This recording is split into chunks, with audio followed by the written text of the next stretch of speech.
नमस्कार दोस्तों, स्वागत है आप सभी का सुहाना सफर जिंदगी का के इस 8वें एपिसोड में।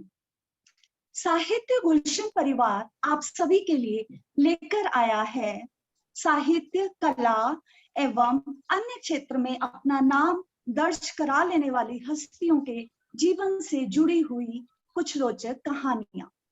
आज उसी सिलसिले को आगे बढ़ाते हुए सुहाना सफर जिंदगी का के 8वें एपिसोड में मैं कुलदीप कौर आपको मिलवाऊंगी साहित्य, कवित्व, चित्रकारी, संगीत, नृत्य, समाज सेवा आदि में रुचि रखने वाली और अपना उत्तम स्थान बनाने वाली नागपुर महाराष्ट्र से आदरणीय रति चौबे जी का बहुत बहुत स्वागत है आपका। साहित्य गुलशन परिवार नमस्कार। साहित्य गुलशन परिवार के सभी सदस्यों की ओर से मैं आपका अभिनंदन करती हूँ आदरणीय, और आपका आभार प्रकट करती हूँ कि आपने अपने कीमती समय में से वक्त निकालकर हमारे साथ आज जुड़ी हैं। नमस्कार जी। नमस्कार रति जी।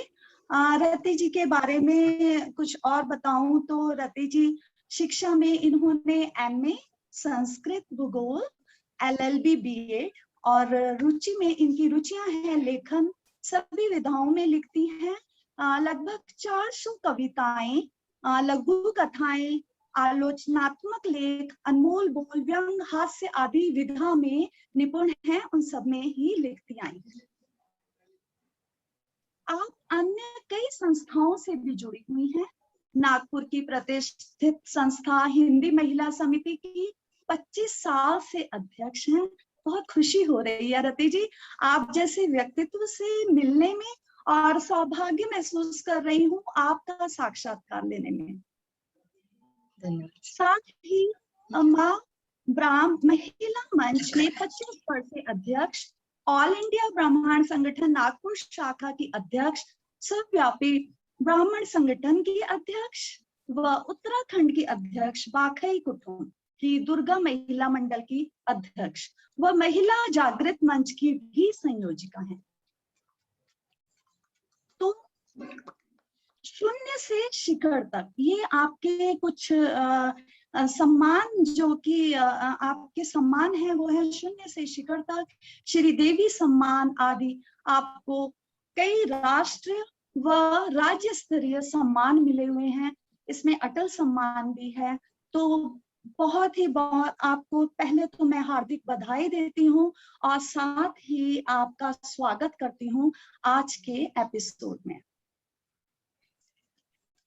रति जी आपसे ही शुरुआत करेंगे। आप अपना परिचय देते हुए अपना बचपन से शुरू कीजिए, आपका जन्म और अपने माता पिता और अपने परिवार के बारे में हमें कुछ बताइए। जी हाँ, नमस्कार। सबसे पहले तो मैं गुलशन परिवार का बहुत बहुत धन्यवाद देती हूँ उसको। साथ में ये अपनी जब मेरा इंटरव्यू ले रही हैं तो बहुत ही प्यारे ढंग से बोल रही हैं और मुझे बहुत अच्छा लग रहा है, और ये मेरा सौभाग्य है कि मैं आज आप लोगों के बीच में हूँ। अब मैं कहाँ तक आपकी कसौटी पर खरी उतरती हूँ ये तो आप ही बताएंगे मुझे। जहाँ तक परिचय का सवाल है, मेरा जन्म राजस्थान में हुआ, मैं नसीराबाद छावनी में। मेरे पिता यतीन्द्र केशव शर्मा और मेरी माता का नाम करुणा देवी शर्मा। तो छोटा सा परिचय है मेरा। और इसके अलावा मेरी जो प्राथमिक शिक्षा है वो मऊ से आरंभ हुई थी, 3rd क्लास तक मैं वहां पढ़ी। बाद में मैं भोपाल आ गई और भोपाल मध्य प्रदेश में 4th से लेकर मैंने पूरी अपनी एजुकेशन एमए, एलएलबी, बीएड सब कुछ वहीं से किया। तो ये एक तरह से देखिए मेरा पूरा जीवन, आधा जीवन भोपाल में ही बीता है। इसके अलावा जी क्या पूछना चाहती हैं?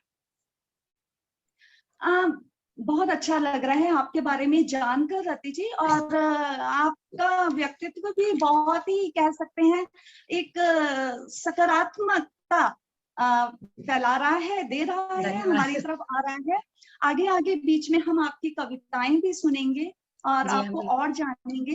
आपका मैं जानना चाहती हूँ, हमारे श्रोता जानना चाहते हैं कि घर का माहौल, क्योंकि कहते हैं कि हम लोग का जो घर का माहौल होता है वो बहुत बड़ा अपना उसका भी बहुत बड़ा अभिनय होता है हर चीज में। जी, तो घर का माहौल और परिस्थितियां कैसी रही हैं, उस पर थोड़ी सी रोशनी डालिए। ये आप बिल्कुल सही कह रही हैं कि घर के ऊपर ही व्यक्तित्व निर्भर करता है। जी मेरी जो बिल्कुल। घर की परिस्थितियां और जो माहौल रहा वो शुरू से काफी अच्छा रहा। मेरे जो पिता थे वो अंग्रेजों के जमाने के अजमेर राजस्थान के अज, मेयो हॉस्पिटल मेयो कॉलेज के पढ़े हुए थे और संपन्न परिवार से थे। दादाजी हमारे वकील थे। एक तरह से देखा जाए तो बड़ा संपन्न परिवार था, पैसे वगैरह की कोई कमी नहीं। साथ ही पिताजी जो मेरे बाद में पीएनटी डिपार्टमेंट में ऑफिसर हो गए और बहुत अच्छी पोस्ट पर थे, साहित्यकार थे। उन्हें पढ़ने लिखने का बहुत शौक था। इंग्लिश में ज्यादा लिखते थे। उनकी जो कविताएं होती थी वो इंग्लिश में ही होती थी, क्योंकि उस समय इंग्लिश उनके जमाने में ज्यादा चलती थी। आध्यात्म की ओर भी उनका बहुत झुकाव था। माँ बहुत सुंदर थी मेरी और शालीन थी। यद्यपि मैं आपको बताऊं कि वो पढ़ी लिखी नहीं थी ज्यादा, लेकिन उनका जो व्यक्तित्व था वो बहुत प्रभावशाली था। पूजा पाठ और हिंदू संस्कृति से लिपटा हुआ हमारा एक छोटा सा परिवार और हमारे संस्कारों की जो नींव है वो देखा जाए तो मेरी माँ और मेरे पिता, उन्होंने ही मुझ में और हमारे परिवार के अन्य भाई बहनों में डाली। मैं ये बहुत गर्व से कहूंगी कि जब मेरे पिताजी के फ्रेंड्स लोग घर पे आते थे तो वो कहते थे केशव जी, कि मेरे हाफ नाम उनका लेते थे केशव, यतीन्द्र केशव यानी केशव जी, आपका घर तो बहुत मंदिर लगता है। और उनको बड़ा अच्छा लगता था घर में। और शुरू से ही हम अपने घर में बहुत खुश रहे। हमको कभी कहीं जाने की जरूरत ही नहीं पड़ी। अपने परिवार में, अपने भाई बहनों में, अपने माता पिता में हम इतने मस्त रहते थे। और यही कारण था कि शायद हमारा जो बौद्धिक स्तर था वो अन्य लोगों से कुछ हटकर था। हम लोगों की विचारधाराएं भी कुछ अलग थी। और हम क्योंकि बहुत ही, यानी ये कहिए कि मेरा परिवार, मुंह से मैं नहीं कहती, बहुत शालीन परिवार था और उसका असर हमारे में भी आया और उसी का मैं अनुसरण कर रही हूँ बराबर। बिल्कुल, और उसका असर हम भी देख सकते हैं। कहते हैं कि घर का जो माहौल होता है वो हमारे व्यक्तित्व को बनाने में बहुत बड़ा ही उसका रोल रहता है, और वो जी, हम आपको देख के समझ सकते हैं। माँ ज्यादा पढ़ी ना भी हो, लेकिन जो माँ के संस्कार होते हैं वो हमारे व्यक्तित्व को निखार देते हैं। और आपको देख के तो बिल्कुल हम अंदाजा लगा सकते हैं आपके परिवार का, आपकी माँ का। और रति जी, आपके भाई बहन कितने थे, और उनके साथ आपके संबंध या बचपन की कुछ खट्टी मीठी यादें होंगी, जी वो हाँ। किस तरह की रही, उस पर थोड़ी सी रोशनी डालिए। यानी उस समय बच्चे यदि ज्यादा भी होते थे तो उसको बहुत अच्छा समझा जाता था। हम जी लोग जी 5 बिल्कुल। बहनें और 1 भाई, और जी पांचों भाई और बहनों में हमारे बहुत प्यार था। यहाँ तक कि आप ये कहिए कि अब तो हम काफी दूर दूर रहते हैं, एक सिटी में रहते ही नहीं है, लेकिन फिर भी हमको लगता है कि हम एक वीणा के बड़े झनकते हुए तार थे। मुझे सबसे घर में छोटी बहन जी कहते हैं। और क्योंकि अच्छा। वैसे मैं सेकंड नंबर की हूँ, लेकिन मेरे को छोटी बहन जी कहते हैं।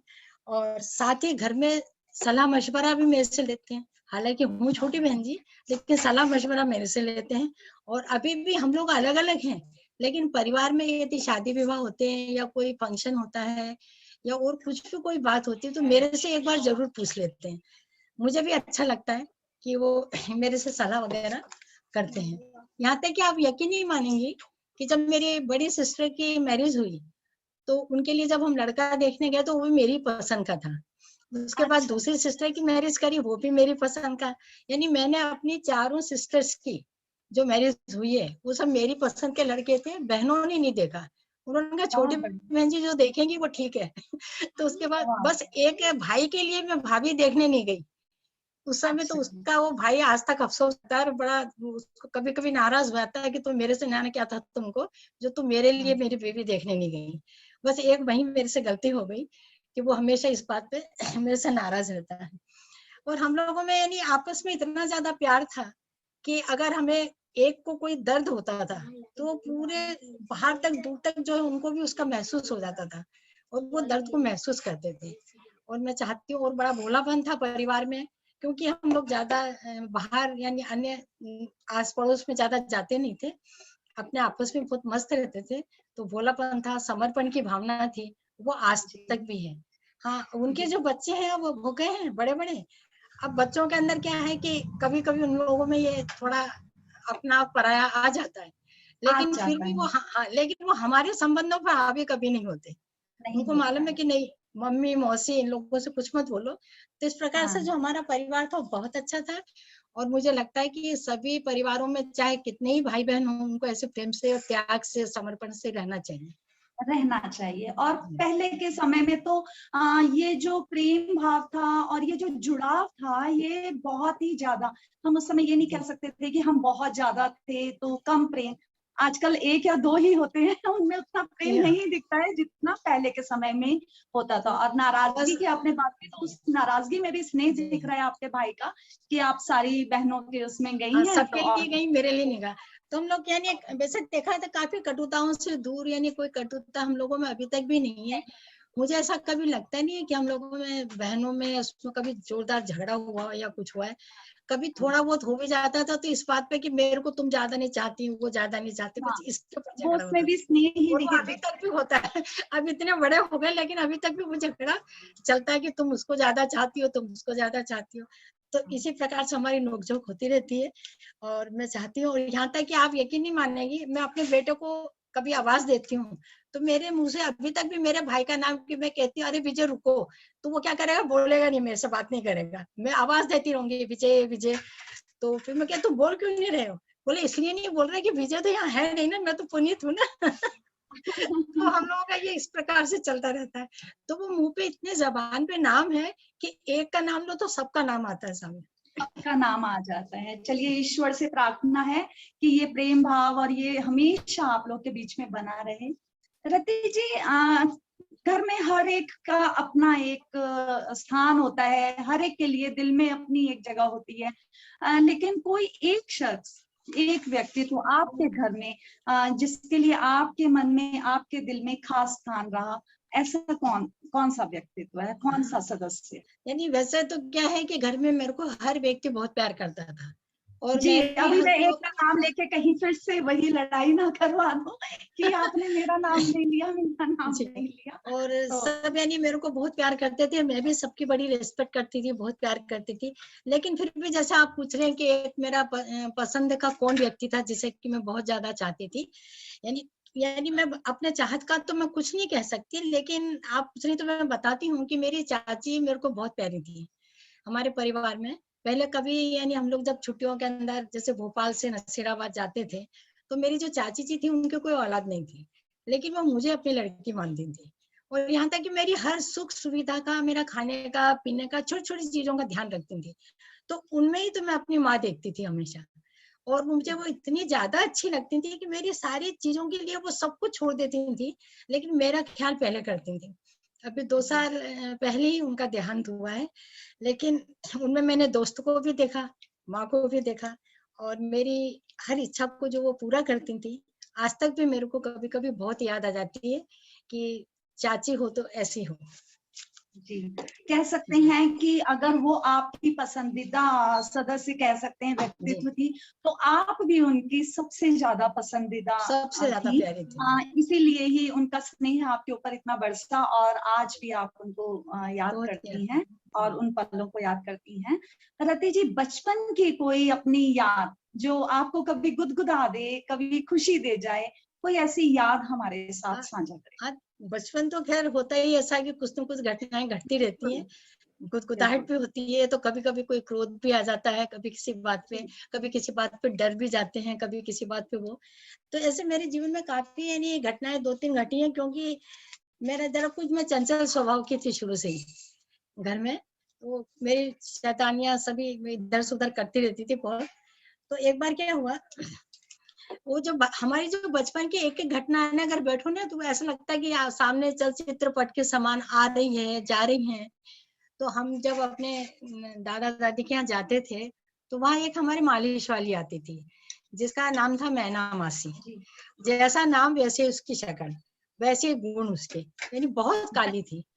अच्छा, और दुर्भाग्य की बात कहो या क्या कहो कि मुझे काले रंग से शुरू में बहुत चिढ़ थी बचपन में। कोई भी काला मेरे सामने आ जाता था तो बहुत ज्यादा चिढ़ जाती थी। और वो मैना मासी मेरे पीछे पीछे भागती थी, मेरे को बड़े से कहती थी, अरे लाडो आ मेरे पास, तेरे को मैं प्यार करूं, थोड़ा ऐसा करूं वैसा करूं। और मैं भागती थी। जब मैना मासी आ जाती थी तो पूरे मोहल्ले को पता चल जाता था कि मैना मासी आ गई है और अब इनके तमाशे शुरू हो जाएंगे। और मैं भागती, मेरे पीछे पीछे वो भागती रहती थी। दादी जी परेशान रहती, दादा परेशान रहते, भाई इस तरीके से मत करो। तुम बहुत बोलते थे मेरे से कि देख तेरे को कितना प्यार करती है, लेकिन तू इसको देख के भागती है। लेकिन मेरा बुरा हाल हो जाता था उसको देख के। आखिर एक दिन क्या हुआ कि जब वो मेरे को उसने पकड़ लिया, मैं उसकी पकड़ में आ गई, पकड़ के उसने मेरे गालों को चूम लिया। अब मुझे क्या लगा कि मैं काली हो गई। जब मैं काली हो गई, मैं जोर जोर से रोने लगी। इतनी रोई मैं कि पूरा घर मेरा सर पे उठा लिया। रुकने का नाम नहीं। मेरे मेरे फूफा जी वहीं बैठे थे, तो कहने लगे कि अब तो तू काली हो गई और अब जिंदगी में तू गोरी नहीं होगी। और अगर तेरे को गोरा होना है तो तू वह राजस्थान में एक पत्थर आता है जिससे मेलखुरा कहते हैं, तो बोले ले ये मेलखुरा और इससे तू अपने गाल रगड़, तो गोरी हो जाएगी। मैंने को, क्योंकि मेरे को गोरा होना था, मैंने मेलखुरा लिया और खूब गाल रगड़ना शुरू किया। इतना रगड़ा कि वो खून बहने लगा उसमें। और वो मेरा खूब मौज लिए जा रहे, कह रहे नहीं और रगड़ और रगड़। आखिर में चाची जी दौड़ के आई, कहने लगी कि तुम इसके कितना बुरा हाल कर दिया इसके चेहरे का। तो उन्होंने बहुत डांटा उनको भी और मेरे को। फिर मेरे को भी 2-3 चांटे लगाए कि किस प्रकार की हरकतें करती हो तुम। दवाई वगैरह लगी। अब आप यकीन नहीं मानेंगे, 1 महीने तक दवा लगती रही मेरे, क्योंकि मेरे खरोचे आ गए थे और ये गाल पे निशान आज तक है। तो ये जो निशान है, यानी ये समझ लीजिए कि वो शायद मेरा गोरे बचपन की याद है गोरे होने की। और मैं उसके बाद भोपाल आ गई। अब जब भोपाल आ गई तो मेरा काफी साल जाना नहीं हुआ। जब मैंने बीए फर्स्ट ईयर में थी तो अचानक खबर आई कि मैना मासी मर गई। मैं कॉलेज से आई थी, मुझे इतना जोर से रोना आया और चीख सी निकल गई मुंह से। तो और खूब रोना आया तो मैंने गालों पे एकदम मेरे हाथ साथ चला गया। मैंने कहा अरे मैना, तुम्हें नहीं जाना था, तुम आ जाओ मैना मासी, तुम आ जाओ। यही उस समय मुझे ये लगा कि मैं अंदर ही अंदर शायद कोई भी, मैं अंदर से उसको बहुत चाहने लगी थी। और काले रंग से भी मेरे को बहुत अलग अलग धीरे धीरे वो होने लगा था। तो उसका जो कालापन था मेरे को आज बुरा नहीं लग रहा था, बल्कि उसकी याद आ रही थी। बहुत रोना आया मुझे। और मैंने कहा कि मैना मासी एक बार आ जाओ, मैं अब तुमसे कभी नहीं लड़ूंगी। लेकिन क्योंकि वो तो चली गई थी, परंतु जब से ये हुआ कि मेरे को काले रंग से अब कभी चिढ़ नहीं है। मुझे कोई काला व्यक्ति बुरा नहीं लगता, बल्कि मेरे को अब काला रंग बहुत अच्छा लगता है। और मैं सबसे ही कहती हूँ नहीं, काले रंग से कभी नहीं चिढ़ना चाहिए। और एक टीस सी जरूर उठती मन में कभी कभी कि मैंने पता नहीं मैना का कितना दिल दुखाया था, मुझे ऐसा नहीं करना था। तो ये घटना तो एक ऐसी हो गई जो कभी कभी हंसी भी आती है और सभी लोग हंसते हैं इसको, तो मेरे घर के सब लोग याद करते हैं। जी हाँ। दूसरी एक घटना और ऐसी हुई, वो इतनी मार्मिक है कि मुझे लगता है आप भी उसको सुनेंगे तो आपको जरूर लगेगा कि वो काफी मार्मिक घटना है। यानी ये उस समय घटना जब मैं 10th में पढ़ती थी, 10th 11th में। अचानक क्या होता है कि हमारे घर के सामने एक अतीक भाई रहते थे, मुस्लिम परिवार था। तो उनका हमारे परिवार से अच्छे संबंध थे, लेकिन थोड़ी से फासले पे थे। तो अतीक भाई को उस समय क्या, भोपाल में गुंडों का बहुत राज्य था, हिंदू मुस्लिम झगड़े होते रहते थे। तो कुछ उसके गुंडे उनको मारने के लिए आ गए अतीक भाई को, और काफी बड़े बड़े उनके हाथ में हथियार थे, छुरे थे। अतीक भाई अकेले, अब वो हमारे मेरे घर के सामने ही दरवाजे के पास खड़े, मैं खिड़की में से देख रही, मेरे मदर फादर बाहर गए हुए थे। तो और मेरे साथ मेरा छोटा भाई था। तो उसने कहा अरे अतीक भाई को तो ये लोग मारेंगे। तो दौड़ के बाहर गया वो, तो अतीक भाई के सामने खड़ा हो गया कि मेरे अतीक भाई को मत मारो। वो गुंडों लोग कहने लगे देखो भाई बच्चे, हमको तुमसे कोई दुश्मनी नहीं है, हमको अतीक भाई से तुम हट जाओ। लेकिन भाई हटने का नाम नहीं ले रहा था। इतने में क्या होता है, वो लोग उसके छुरा घोंप देते हैं, लहूलुहान हो जाता है वो। यानी आज भी वो दृश्य मेरे को जब याद आता है तो मैं थोड़ी देर के लिए सहम सी जाती हूँ। और उसको जब लहूलुहान होकर वो मेरी सीढ़ी पे ही आके गिरते हैं, तो सीढ़ी पे आके जब उन्होंने बाहर से कुंडी लगा दी थी, लेकिन वो कुंडी खुल जाती है एकदम उसके धक्के से। आप यकीन नहीं मानेंगे, न जाने मेरे में कहाँ से उस समय इतनी ताकत आ गई, जबकि मैं काफी छोटी थी। और अतीक भाई 6 फीट लंबे, तगड़े, अच्छा नौजवान था। मैंने उसको घसीट के अंदर किया तो मेरी फ्रॉक सब खूनम खून हो गई, कमरे में खून ही खून हो गया। अब दोनों भाई छोटे छोटे, समझ में नहीं आ रहा क्या करें। पर्दे थे तो पर्दे निकाले, फ्रॉकें लाई, कपड़े लाई, चादर लाई, और मैंने उसको खूब ढकने की कोशिश करी, किसी प्रकार से खून बंद हो जाए। खून बंद नहीं हुआ, इतनी देर में मोहल्ले में काफी शोर हो चुका था। उनके मदर फादर भी आ गए, उनके मेरे मदर फादर आ गए, उनके आ गए। उन्होंने आके देखा कि अतीक भाई के तो बुरे हाल है, और फिर उनको हॉस्पिटल ले गए। वो अतीक भाई तो बच गए। उनकी मदर फादर मेरे को बहुत दुआएं दी मुझे, कहने लगे बेटा तुम हमेशा खुश रहो। अतीक भाई बच गए, मुझे बहुत खुशी हुई। लेकिन जब अभी 3 साल पहले की घटना है, वहां से एक फोन आया कि अतीक भाई चल बसे। मुझे इतना रोना आया, मैंने कहा देखो मैं यमराज से अतीक भाई को नहीं बचा सकी। उस दिन तो मैंने बचा लिया था, और उस दिन मेरे को ऐसा एहसास हुआ कि जो अतीक भाई का इतना खून बह रहा था, तो मेरे को कितना दुख हो रहा था, और मैं बचाने के लिए कूद पड़ी। मैंने ये नहीं देखा कि वो मेरे को भी लग सकता है। लेकिन आज जब मैं ये झगड़े फसाद वगैरह ये देखती हूँ, तो मुझे लगता है कि हिंदू मुस्लिम ये जो एकता है जो है, वो तो हमको कहीं दिखाई नहीं देती। आपस के अंदर उनके दुश्मनी है, वो उसको मार रहा है, तो यानी लेकिन खून में कभी कोई वो नहीं है, खून एक ही होता है। अगर मैं ये सोचती हूँ कि अगर आज मैं जब बड़ी हो गई हूँ, समझदार हो गई हूँ, तो मुझे लगता है कि अगर ये उस समय मैं सोचती कि ये मुस्लिम है, मैं इसको क्यों बचाऊं, लेकिन तो पता आप नहीं नहीं कौन सी भावना थी जो मैंने उसे बचा लिया। और मुझे वो इतनी संतुष्टि आज तक है कि मेरे मन में जातिवाद नहीं आया। लेकिन आज ये नहीं जातिवाद के नाम पे जो झगड़े होते हैं, वो देख के मुझे बार बार वो घटना याद आती है अतीक भाई की, कि देखो मैंने उस समय उनको बचाया था, लेकिन आज किस प्रकार से खून खराबा हो रहा है। खून अगर खराबा हो रहा सबकी, है। हाँ, लेकिन ये खून तो खून ही एक ही होता है। तो ये घटना सब बड़ी एक ही मार्मिक, होते हैं। बहुत मार्मिक घटना थी, जो मैं इसको भी कभी मैं भूल नहीं पाती हूँ। ये मैं हमेशा, मेरे को याद आती रहती है कभी न कभी, और जब कोई पूछता है तो मैं ये जरूर बताती हूँ ये घटना। तो ये 2 सच घटनाएं में तो बहुत ऐसी ही हैं। मार्मिक, जी हाँ। सच में बहुत ही मार्मिक। और तो इस, कहते हैं ना कि हमारा जो अचानक से जब जो प्रतिक्रिया होती हैं जी हाँ, हमारे जीवन में, जो अचानक से आती हैं, वो जी हाँ, वही आती हैं जो अंदर से सच्चे दिल से आती हैं, जो हम सच में होते हैं। कई बार हम किसी के सामने होते हैं तो कुछ अपने आप को बता भी देते हैं कि हम इस जी तरह हाँ, से हैं या इस तरह से, लेकिन अचानक से जो प्रतिक्रिया आती है, आपके सामने वो आए, वो गिरे, आए, आपको उस समय सिर्फ यही था कि मुझे किसी तरह से उन्हें जी, बचाना है। तो ये बचाना, कहीं ना कहीं आपके सुंदर कोमल हृदय का भी की भी झलक है, जो कि जी, ईश्वर सभी के दिलों को दे, ऐसा हृदय सभी का ही बनाए, और इसकी जी, आजकल तो सबसे ज्यादा जरूरत है। जी। चलिए, अब एक अपनी प्यारी सी रचना सुना दीजिए, क्योंकि काफी देर हो गई है हमें बातें करते अच्छा, हुए, अच्छा, तो एक रचना आपकी सुन लेते हैं। जी। मैं ज्यादातर जो भी लिखती हूँ, मेरी वह वास्तविकता के धरातल को छूती हुई मेरी कविताएं होती हैं। मैं जी ज्यादा काल्पनिक कम, और वास्तविक ज्यादा कविताएं लिखती हूँ। यानी आज जो जैसे प्रकृति है, प्रकृति पर मानव विजय प्राप्त कर रहा है, जी और मानव ने अपना पूरा सफर जो है शुरू किया है। और लेकिन मानव जो है उस प्रकृति के ऊपर इतना कहर बरसा रहा है, उसको देखकर कभी कभी बड़ा दुख सा होता है। और हम ये देखते हैं, तो जो मेरे विचार है वो मैंने इन पंक्तियों में लिखा है। मेरी इसका शीर्षक है इंसानी सफर और कुदरत का कहर।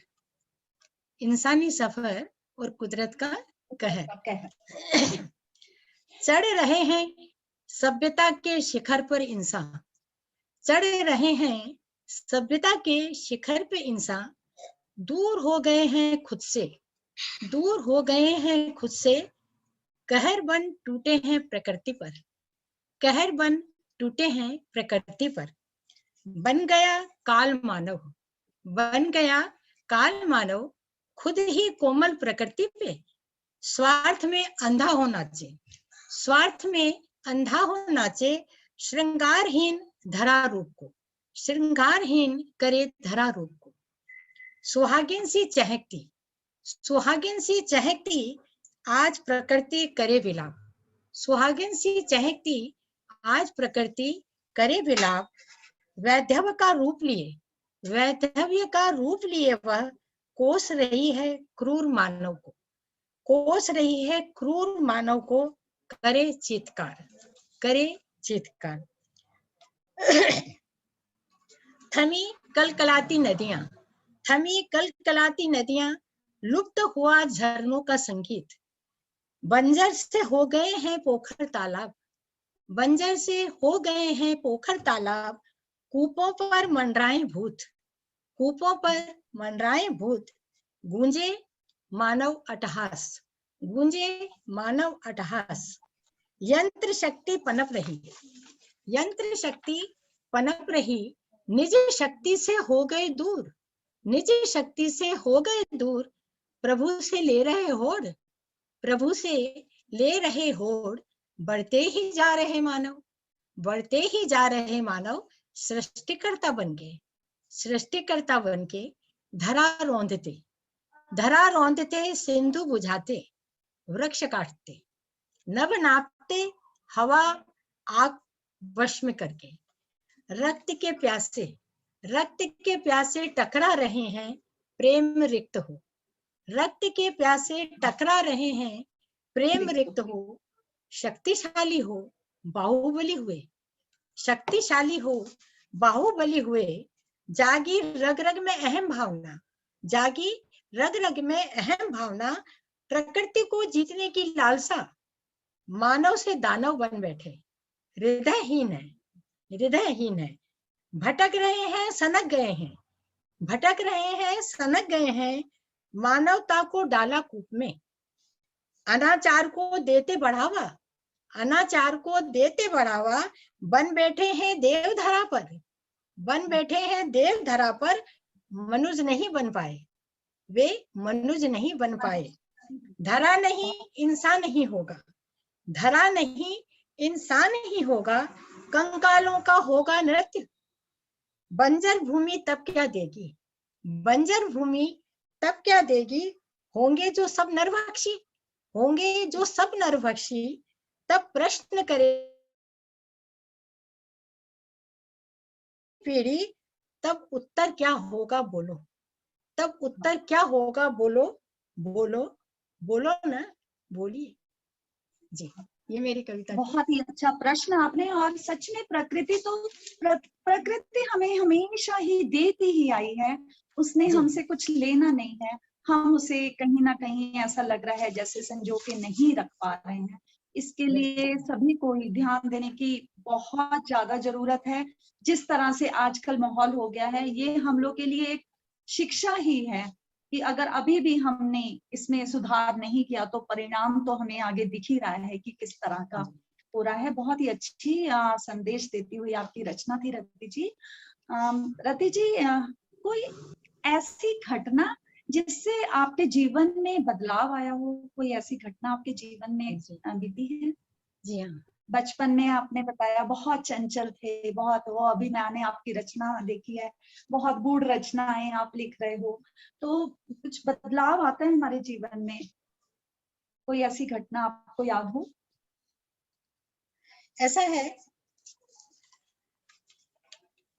जीवन में घटनाएं बहुत घटती हैं और वह हमारे जीवन को बदल भी देती हैं तथा हमेशा के लिए एक सबक दे देती है। वो घटनाएं हमेशा के लिए सबक दे देती है और एक टीस बन जाती है, कभी कभी वेदना बन जाती है। ये बदलाव एक ऐसा बदलाव होता है जो कभी नासूर बनकर हमेशा के लिए रिश्ता रहता है धीरे धीरे, और उस बात को हम कभी भूल नहीं पाते। मेरी घटना भी कुछ यानी इसी प्रकार से है। यानी जैसे मैं बोलती हूँ, काश मैं उनसे ये कह देती, काश मैं उनसे ये कह देती, तो जब तक मेरा जीवन है मैं तड़प, अगर कह देती तो शायद मैं तड़पती नहीं, और जब तक मेरा ये जीवन है लेकिन मैं तड़पती रहूंगी, क्योंकि मेरे मन में एक ये टीस है, एक वेदना है कि मैंने उनसे ये क्यों नहीं कहा। मेरा सबसे यही कहना है कि जिसके भी मन में जो बात हो, चाहे वो आपके दिल में हो, चाहे मेरे दिल में हो, चाहे किसी के भी दिल में हो, लेकिन वो बात मन में नहीं रखनी चाहिए, कह देनी चाहिए, चाहे वो अच्छी हो चाहे वो बुरी हो। कुछ ऐसा ही मेरे साथ भी हुआ, और मुझे लगता है कि अंत समय तक यानी मृत्यु पर्यंत तक मैं शायद छटपटाती रहूंगी इसके लिए। और वो क्योंकि मेरी खुद की घटना है। मेरे जो पति थे वो मुझे बहुत प्यार करते थे, बहुत चाहते थे।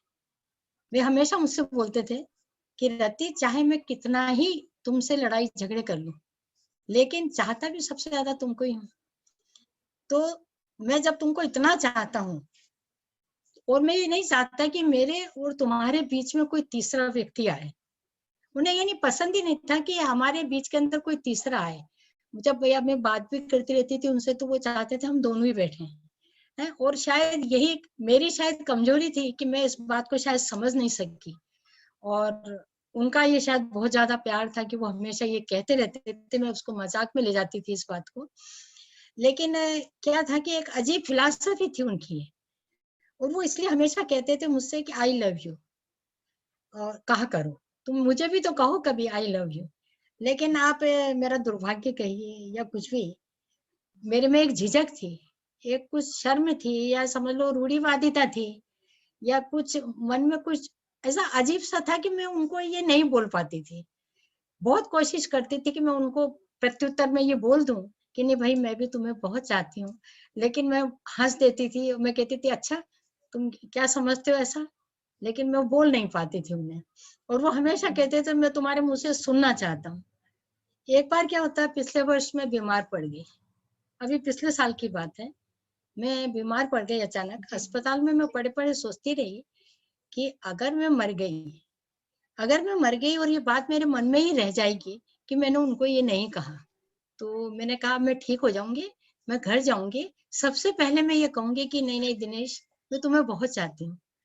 और ये मेरे मन में, यानी और मेरे को बड़ा उत्साह सा आ रहा था कि मैं उनको ये बोलूंगी, पर मेरे मन की बात मेरे मन में रह गई। अब आप पूछेंगे कैसे, मैं ये कह नहीं सकी उनको कि मैं तुम्हें बहुत प्यार करती हूँ, क्योंकि जब मैं ठीक हो गई और मैं 4 महीने बाद मैं जब लौट के आई, मैं काफी बीमार हो गई थी।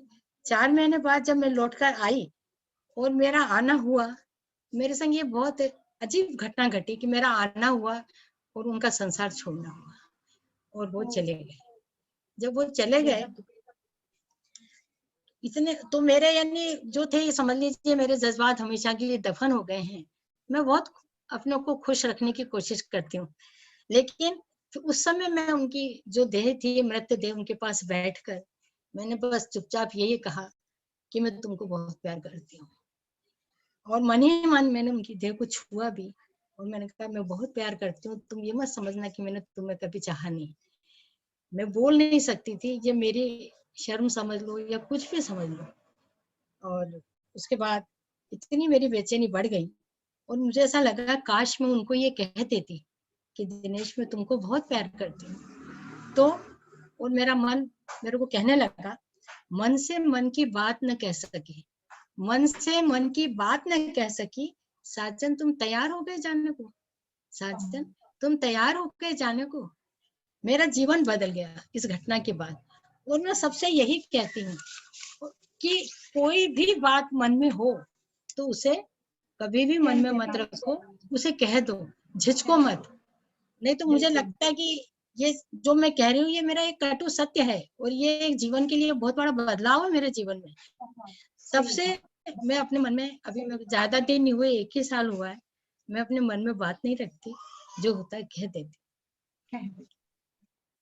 होता कुछ यूं है कि कभी कभी हम नहीं बोल पाते, और ये जीवन है, जीवन का तो मालूम नहीं है, कभी बहुत लंबा सफर है और कभी बस अगली श्वास तक है।